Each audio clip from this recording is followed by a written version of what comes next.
the black ignorant are ignorant of their own ignorance. It's totally untrue that we made the N word ours and that using it now empowers us. Both truths are in fact the exact opposite. White oppressive forces socially engineered us to call ourselves by the N word through negative media social engineering. They did this to us because words, when repeated often enough, have immense power over the subconscious mind. Repeated words shapes our thoughts, and our thoughts, and a thought held long enough by a word repeated often enough becomes a belief. A belief then becomes your biology. We psychologically become the words that we repeatedly call ourselves.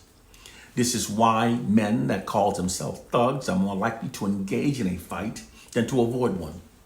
It's also why women that proclaim themselves as being bitches often become stubbornly unreasonable. We become what we call ourselves. It's a psychological phenomenon that white social scientists have thoroughly studied. We function based upon the words we repeatedly call ourselves. When we repeatedly call ourselves by the N word, this conditions us to perceive ourselves through a false inherent subordinate identity that aids the white society in maintaining its social dominance over us. When we call ourselves by the N word, this also aids the white society in their subjugation of us.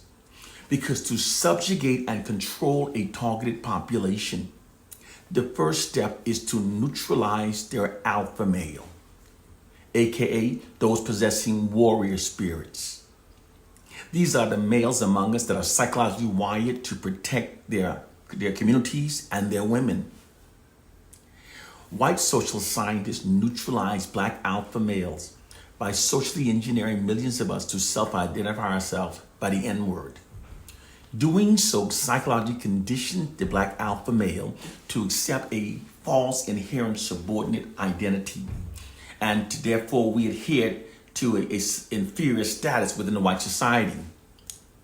When we call each other by the N word, we also dehumanize each other, which makes it easier for us to mistreat each other. This is a fact that the military has known for centuries. I, in fact, was a drill sergeant within the U.S. Army.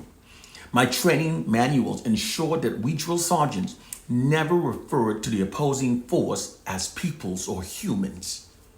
We always train the soldiers to always and only refer to the opposing force as the enemy, kill the enemy, kill the enemy. This dehumanized them within the minds of the soldiers, which made it easier to kill them. When we call ourselves by the N word, this also separates us from our unified African heritage. Without having a base identity to connect ourselves with, over time we become further fragmented and becomes weaker as a people. We can then be made into anything the white oppressors wants us to be. They also socially engineered millions of us to prefer to be called by the N word rather than to be called an African. This psychologically divides us from native Africans. When we Africans are divided globally, we lose our global numerical advantage and loses all hopes of defeating global white supremacy. Some may describe our current situation by saying that the white oppressors are playing advanced chess while black people are playing checkers. But to our detriment, the truth is that many of us don't even have any checkers on the board. Therefore, those of us who know the truth must teach African proverb. The true reason why millions of African Americans now self-identify themselves by the N word, sag their pants, glorifies pimps, call our women bitches and hoes, are the result of a nefarious social engineering scheme called structural cultural stupidity, deployed by white oppressive forces.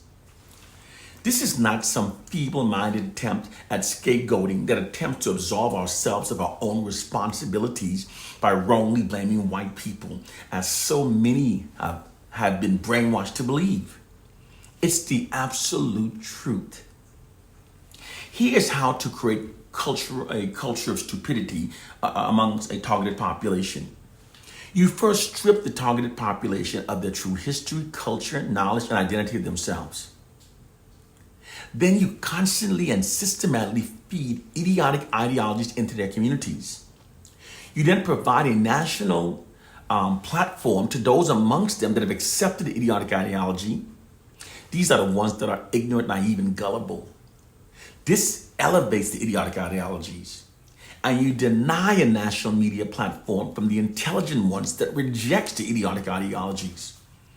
This allows the idiotic ideologies to prevail throughout the culture, thus emboldening the ignorant ones while causing the intelligent ones to feel overwhelmed and therefore remain silent. Within a structural cultural stupidity scenario, the ignorant ones are made so overconfident within their state of ignorance that it causes the intelligent ones to become intimidated and they then become silent.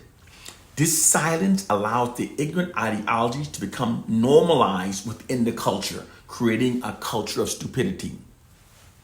This is precisely what white oppressive forces have done to the African American culture through their monopoly over information that we receive. By constantly feeding idiotic ideologies into the Black community, they have distorted our culture.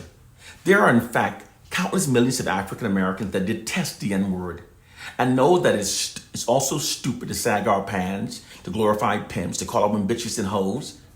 But we're denied a voice within the white dominant society.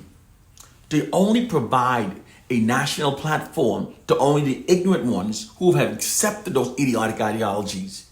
This allows the idiotic ideologies to prevail throughout the Black community, creating a culture of stupidity. It's one of the many nefarious social science schemes that they keep our minds dumbed down from learning.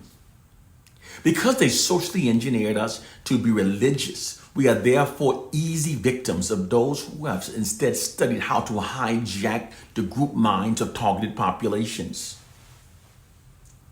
While we read our Bibles, believing that it contains the true words of God that will protect us, white oppressive forces studied instead how to manipulate the minds of large targeted populations. They then use their gained knowledge to mentally enslave millions of Black people. Those Black people who don't critically think never notices their mental change. They've created a prison for our minds. I'm trying to show you how to free your mind, but I can only show you the door. You have to walk through it. And it starts by elevating your mind. Start critically thinking. Elevate your mind above a biblical fairy tale and a silly slave syndrome myth, and learn the true social sciences that the white society deploys for maintaining their social dominance over Black people. They're planning on using this forever so they can rule over us forever. So we must understand how it works and then develop counter strategies to overcome it. One love and peace, brothers and sisters. One love and peace.